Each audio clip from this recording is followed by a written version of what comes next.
శ్రీ సీతారామ ప్రతిష్ఠితం లింగం శుద్ధ శుక్ల యాజ్ఞవల్క్యం నిక్షిప్తం కృష్ణ యజుర్వేదేన అభిషిక్తం ఈ చిలుమూరు వంశక్షేత్ర ప్రాశస్త్యమితి. ఇది చిలుమూరు క్షేత్రం. సీతారామం గంగా పార్వతీ సమేత రామలింగేశ్వర స్వామి వారి క్షేత్రం. ఈ క్షేత్ర ప్రాశస్త్యం ముఖ్యంగా రాముడు రావణ సంహారానంతరం అయోధ్యకు వెళ్ళడం జరిగింది. అయోధ్యలో కళ్యాణానంతరం వైభోగమైన తరువాత కొన్నాళ్ళకి ఆయనకి ఒక శంక పట్టుకుంది. ఏమిటి?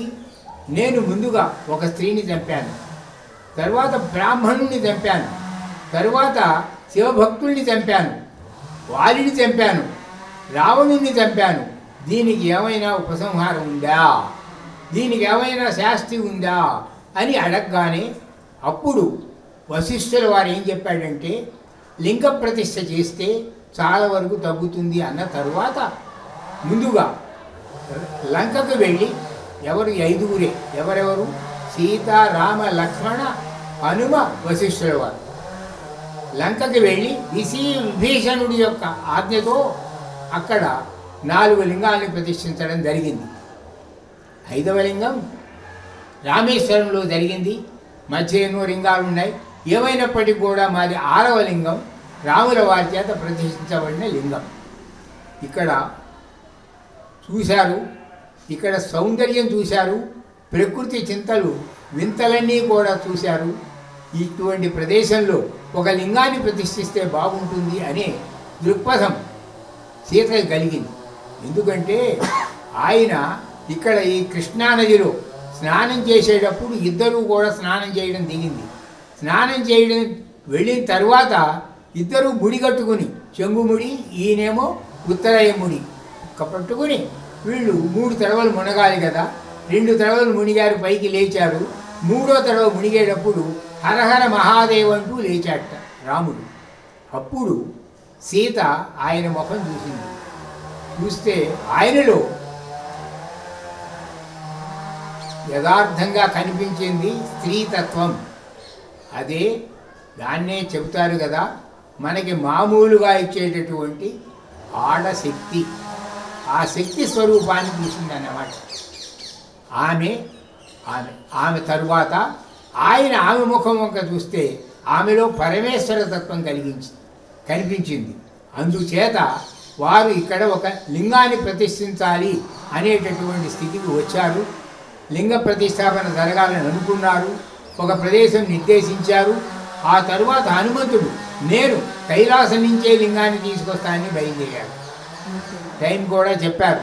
బలాని సమయంలో బలాని ఇన్ని గంటల ఇన్ని నిమిషాలకి ఇక్కడ ప్రతిష్ఠ జరుగుతుందని. ఆంజనేయుడు వెళ్ళాడు, ఎంత సెకండ్లో తీసుకురాగలని. కైలాసానికి వెళ్ళిన తర్వాత ఆ లింగాన్ని పట్టుకుని ఏం చేశాడంటే, సాయంకాలం సమయానికి కాశీ చేరాడు. కింద చూశాడు, విశ్వనాథుడు ఉన్నాడు. అబ్బా, రేపెప్పుడో 10 గంటలకు కదా లగ్నం, ఈ పూట ఏమైనా సరే ఈ విశ్వనాథుడిని కూడా సందర్శించుకొద్దామని ఆయన అక్కడ ఉండిపోయినాడు. అది జరిగింది. ఆ కాశీలో ఉన్న తరువాత ఏం జరిగిందంటే, ఆయన అలాగే ఆ విశ్వనాథుడి యొక్క దీనిలో ఐక్యమైపోయి ప్రదక్షిణాలు గిరికీలు కొట్టడం మొదలుపెట్టాడు. ఈ రామకార్యం మర్చిపోయినాడు యథార్థంగా. టైం అయిపోతోంది. ఇక్కడేమో లగ్నం సమీపిస్తోంది. ఏం చేయాలో అర్థం కావటం లేదు. చిలుమూరులో ఏం చేయాలో అర్థం కావటం లేదు. అందుకని ఏం చేశారంటే, ఈ మామూలుగా సీతామ్మవారు తడి పొడి ఇసుకతో ఒక లింగాన్ని తయారు చేయడం తటస్థించింది. అది కూడా నిక్షిప్తం. అంటే ఏమిటంటే ఊరికినే మామూలుగా తయారైన లింగం అది. అంటే అది ప్రకృతి స్వభావంగా తయారైనటువంటి లింగం. అందుచేత ఆ లింగాన్ని చూసి వశిష్ఠుల వారు అనుకున్నాడు, సమీపించింది కదా లింగం, కాబట్టి ఈ లింగాన్నే ప్రతిష్ఠిస్తే బాగుంటుంది అని ఆ లింగాన్ని ప్రతిష్ఠించడం సమయానికి జరిగింది. ఎటు చూసినా కూడా ఉత్తర దిక్కును చూస్తున్నారు, రావడం లేదు. తర్వాత ఆంజనేయుడు ఎంతో దూరం నుంచి కనిపించాడు. అప్పుడు సీతని దర్శించినప్పుడు అతను కనిపించినటువంటిది కొన్ని మైళ్ళ దూరం నుంచి కనిపించాడట. దృష్ట్వా దృష్ట్వా అంటూ. అటువంటి ఆంజనేయుడు ఉత్తరపు దిక్కున కనిపించడం లేదు. అందుకని వీళ్ళే లగ్నం సమీపించింది కదా అని నెమ్మదిగా ఆ లింగాన్ని ప్రతిష్ఠ చేయడం జరిగింది. రాముల వారు ఏం చేశారంటే, సరే ఎలాగో వాడు తీసుకొస్తాడు లింగం, అభిప్రాయం ఉంది, ఎందుకంటే రామకార్యానికి వెళ్ళినటువంటి వాడు కాబట్టి రామకార్యానికి వెళ్ళినవాడు తప్పకుండా చేస్తాడు అనే దృష్టితో రాముడు ఏం చేశాడంటే సీతామ్మవారి చేత ప్రతిష్ఠించడం జరిగింది.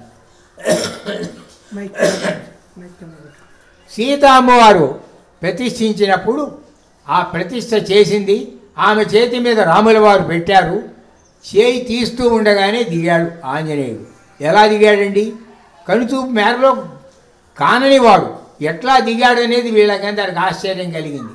అప్పుడు ఆంజనేయుడు చూశాడు, ప్రతిష్ఠ జరిగిపోయింది, నేను లేకుండా నా లింగం లేకుండా ప్రతిష్ఠ జరగడం ఏమిటి? ఆయన కోపం వచ్చిన మాట నిజమే. వెంటనే రాముడి దగ్గరికి వెళ్ళాడు. ఏమయ్యా రామయ్యా, రామకార్యం చేయనని అనుమానం వచ్చిందా అని అడిగాడు. రాముడు ఏం చెబుతాడండి? సమాధానం చెప్పలేదు. తరువాత వశిష్ఠుల వారు ఏదో గొణిగాడు, ఏది లగ్నం సమీపించిందనో ఏదో గొణిగాడు. లగ్నం అంటే ఏమిటి? మనం అనుకునే నిమిషాల్లోది కాదు లగ్నం. లగ్నం అనేది కనురెప్పబాటులో కోట్యం అది ఆంజనేయుడికి తెలియనిదా? అది జరిగే విషయమా? ఏమైనప్పటికీ కూడా చెప్పలేకపోవడంతో వెంటనే ఏం చేశాడంటే చూశాడు, ఇది సైకతలింగం. హనుమంతుడు చూశాడు, ఇది సైకతలింగం అంటే ఇసుకలింగం. వానొస్తే కరిగిపోతుంది, ఎండొస్తే పగిలిపోతుంది, ఇటువంటి లింగంతో పనేముంది అని చెప్పి చేతులతో నొక్కి అవతలికి తొయ్యాలని చూశాడు. అయినా కూడా కదల్లా. అనుమానం వచ్చింది, తన భుజబలమంతా ఉపయోగించాడు, అయినా కదల్లా. అప్పుడు అనుకున్నాడు, ఇది కాదు, నాకు రామనామం ఉంది, ఏమైనా సరే దీన్ని లాగాలి అని చెప్పి తోక చుట్టాడు లింగానికి. లాగడం మొదలుపెట్టాడు.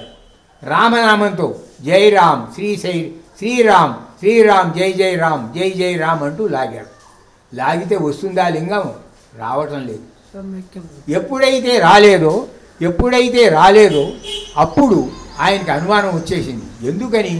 నేను ఇంత బలవంతుణ్ణి, రామనామానికి కూడా విలువ లేకుండా చేశాడేమిటి ఈయన అని రాముడి దగ్గరికి వెళ్ళి, రాముడికి విలువ ఏనాడో పోయింది, రామనామానికి కూడా విలువ లేకుండా చేశావేమిటయ్యా అని అన్నాడు. రాముడు మాట్లాడలా దానికి కూడా.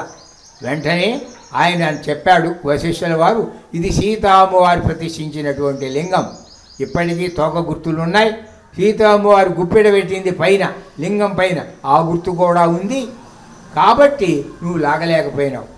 ఆమె ఆది పరాశక్తి సీతాదేవి, అందుచేత నువ్వు ఆ లింగాన్ని లాగలేకపోయినావు, పీకలేకపోయినావు, అందుచేత ఆమె గుప్పెడ ఉన్నంత వరకు నువ్వు ఏమీ చేయలేవన్న తర్వాత మా అమ్మేగా ప్రతిష్ఠించిందని ఇక అతను ఆ ప్రతిష్టలో పాల్గొన్నాడు.